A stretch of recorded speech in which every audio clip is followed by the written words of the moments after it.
Boa noite, turma, segurança do trabalho na mineração, primeiro período.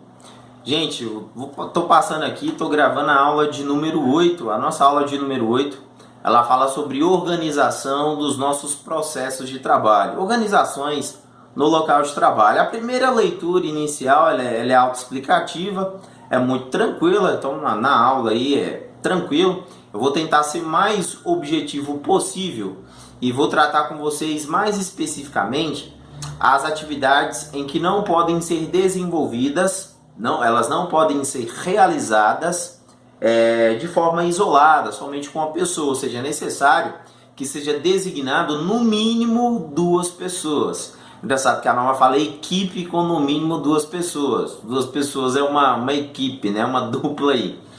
Essas atividades, a gente tem 7 atividades de operação de mina subterrânea, a gente tem 3 atividades de operação de mina a céu aberto. Eu estou explicando e detalhando cada uma delas na explicação dos slides, mas vale lembrar, gente, que não é limitado somente a elas. Na própria aula tem essa abordagem. Então tem muitas atividades consideradas perigosas ali, consideradas críticas, em que nós, profissionais, técnicos de mineração, que vai ser líderes, vocês vão ser líderes, né, em frente de serviço, e como a disciplina é segurança também, vocês convidam o SESMIT, o profissional da segurança do trabalho.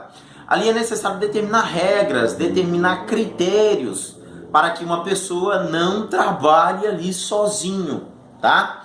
Em exemplos aí que já estão citados, atividades de contenção de maciço articulado, abatimento manual de choco, atividades realizadas em fundo de saco, retirada de fogos falhados, né? Enfim, essas atividades a gente já entende, a norma já entende a criticidade, né? O quanto é perigoso você trabalhar sozinho. Então já é considerável.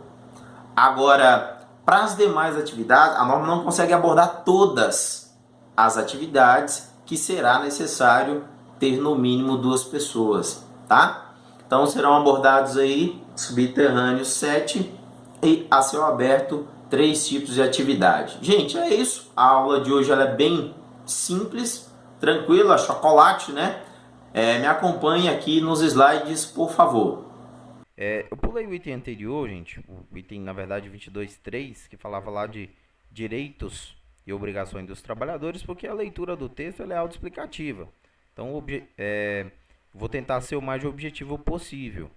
A empresa ou permissionária de lavra garimpeira, também expliquei essa permissionária de lavra garimpeira, deve adotar as seguintes medidas. A.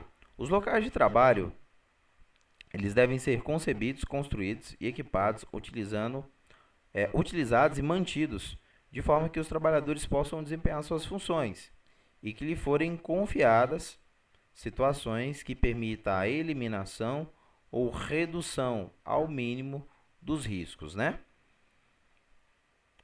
Os postos de trabalho devem ser projetados e instalados seguindo princípios ergonômicos, tem que ter critérios ergonômicos, óbvio, para você não ter trabalhos envolvendo postura inadequada, movimentos repetitivos, ergonomia, gente. A gente já teve esse bate-papo também. As áreas de mineração com atividades operacionais devem possuir entradas identificadas com o nome da empresa, os acessos e as estradas sinalizadas. As estradas, conforme geralmente se copia o modelo lá do plano de trânsito de mina, copia-se um pouco do Código de Trânsito brasileiro. Os acessos vão estar bem sinalizados, né?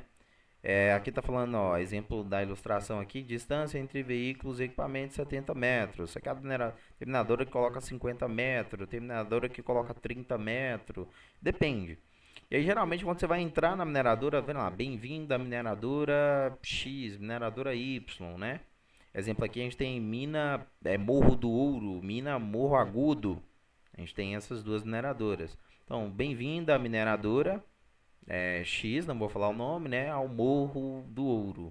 Bem-vindo à mineradora Y, ao Morro Agudo. Enfim, tem que ter uma placa de identificação. Nas atividades abaixo relacionadas, serão designadas equipes com no mínimo 2 trabalhadores. Ah, isso aqui que é importante. E é um item de avaliação. Então veja bem, no subsolo, as atividades de abatimento manual de choco e blocos instáveis. Isso aqui é o nome da máquina Scaler, né? Eu conheço como Scaler o nome dela. Isso aqui é uma alavanquinha que o colaborador, após ser feito o processo de desmonte aqui, gente, o que acontece? O teto aqui, né, o choco, né, o maciço aqui, ele pode ficar instável. Você pode ter ruptura, você pode ter dano físico na rocha e é necessário fazer um processo aqui de abatimento manual de choco. Que é isso? Você bater, retirar, remover o choco, remover o bloco de rocha, né, que está choco. Então a gente tem essas atividades. Esse processo manual, acho que as grandes mineradoras hoje dificilmente adotam esse processo. Hoje é feito com máquina e equipamento. Mas a gente tem exemplo de óbitos, não um e nem dois, que aconteceu aí na última década, infelizmente. É bem próximo aqui em mineração subterrânea. Um outro exemplo, uma outra atividade que tem que ter no mínimo duas pessoas é a contenção do maciço. No caso aqui é um processo, aqui é um processo de jateamento, né? Esse aqui é um exemplo, uma imagem de que o cara está em cima de uma plataforma elevatória, uma plataforma pantográfica e garantindo a estabilidade aqui do teto, do local, né? A estabilidade do maciço. Aqui o processo está sendo feito com máquina, com equipamento. Aqui é claro um processo de perfuração, mas depende da técnica. O que eu vou usar para garantir a estabilidade aqui? Mais exemplos: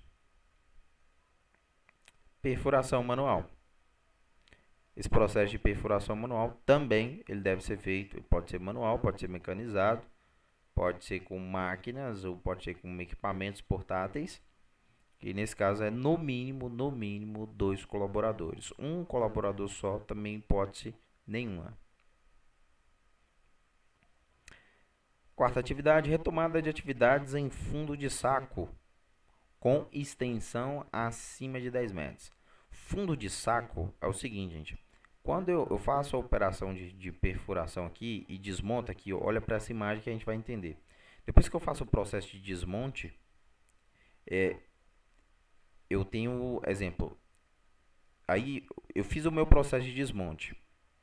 A extensão do local onde eu fiz o desmonte, se ele for superior a 10 metros, aí é necessário que eu vá lá, gente, e realize trabalhos ali, como abatimento de choco.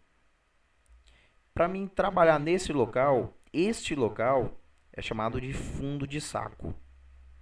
Trabalhos em fundo de saco é no mínimo 2 trabalhadores. Então depois que eu desmonto, eu vou retomar a minha atividade, eu vou perfurar de novo. Vou vir aqui com jumbo e vou fazer o processo de perfuração de novo. Para fazer isso, no mínimo 2 pessoas. Carregamento. Depois que eu faço o furo ali, eu vou preencher os furos, né? Carregamento de explosivos, no mínimo também 2 pessoas. Detonação, óbvio, claro, no mínimo também 2 pessoas. E aqui, gente, é a última atividade de operação de lavra subterrânea, retirada de focos falhados. Depois que você faz o desmonte, aqui você está numa atividade de fundo de saco, tá vendo? Você tem que retirar os fogos falhados ali, ou seja, o que não explodiu, né? O que não agiu no processo de desmonte. Então, para fazer esse processo de retirada, uma atividade muito perigosa, no mínimo 2 colaboradores. Agora, a céu aberto, a gente tem a atividade também de carregamento dos furos, carregamento com explosivos, no mínimo 2 pessoas. Aí são exemplos, ó. Então, a etapa de carregamento, exemplo, aqui é o desmonte a céu aberto, né?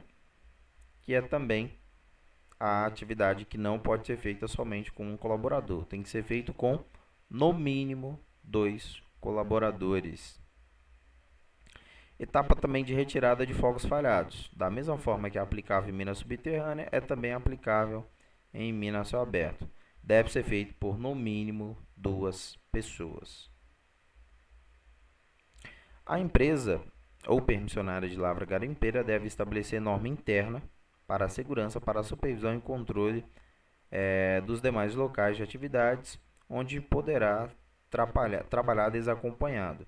Aí cabe a nós, como profissionais, técnicos em técnicos que vão estar envolvidos aí nessas frentes de trabalho, desempenhar, desenvolver ideias, né, e estabelecer as regras internas para permitir que outras atividades que a gente considere críticas, arriscadas, não seja feita por um trabalhador de forma isolada, né, sozinho ou desacompanhado. Gente, é isso. Qualquer dúvida, pergunta, questionamentos, não deixem de me chamar. Abraço, tudo de bom para vocês.